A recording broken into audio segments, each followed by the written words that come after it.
kain tayo. Umad tayo, yan ang pagkain ko. Solid yan. Try nyo kumain ng isang beses isang araw. Nakakapanghina pero solid. Maganda yung resulta. Tapos ganito yung kainin nyo. Hoy! Yan, solid. Pinirepair ng asawa ko yan. Ching! Alright. Oh. Walang kanin-kanin yan ha.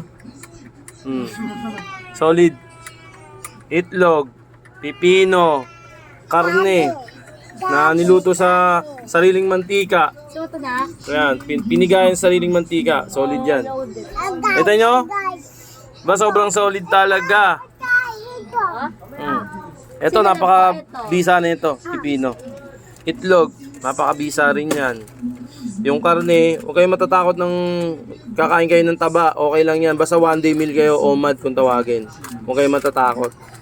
Yan, share ko lang para kung sakaling yung iba hindi kumakain ng ng tama. Ito, baka may matutunan kayong kalokohan sa akin, dagdag kaalaman. Natutunan ko lang din yun sa social media, sinishare ko lang sa mga circle ko. Circle of friends. Alright? Yan, let's go. Pagkain niya.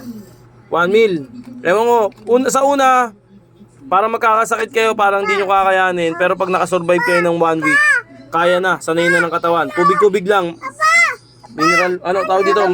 Wow! Maligamgam na tubig ang kailangan para mawala yung konting gutom nyo.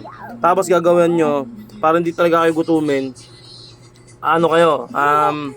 mag-exercise kayo para mawala yung gutom. Yun lang. Ito yung resulta. Hoy!